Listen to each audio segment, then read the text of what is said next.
والله أنا سعيدة جدًا، جدًا، وكان بالنسبة لي مهم جدًا إن أنا أعمل المتهمة.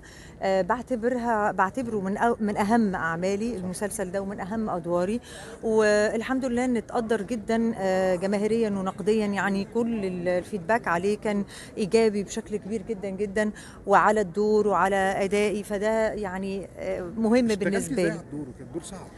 الدور صعب وأنا باحب الأدوار الصعبة أكتر، يعني باحس الأدوار الصعبة هي اللي ممكن تبيّن أكتر ال أدائي أو مجهودي يعني، لإنه أحيانًا الناس بتفتكر إنه الدور لو بسيط أو كده ما فيهوش مجهود، هو بيبقى فيه مجهود كمان، طبعًا. لكن الدور الصعب بيبيّن أكتر يعني طب أنا بدي أستاذة أسألِك عن دور تكريمِك بفوربس أندر 30 أيوه، بجونة من يومين، صحيح. خبرينا عن والله الحمد لله هي التكريمات جت ورا بعض، حاجة تسعدني جدًا، تستاهلي. ولمّا بيختاروني لأي تكريم خصوصًا جهات يعني مهمة زي فوربس مثلًا مجلة عالمية وفوربس الشرق الأوسط، يعني دي حاجة تشرفني وتحط عليَّ مسؤولية كبيرة، لإن يعني هم كرموني باعتباري role model لشباب كتير under 30، يعني هم بيبدأوا في مجالات مختلفة وبينجحوا واتكلموا معايا وكان في ندوة على مسيرتي وكده.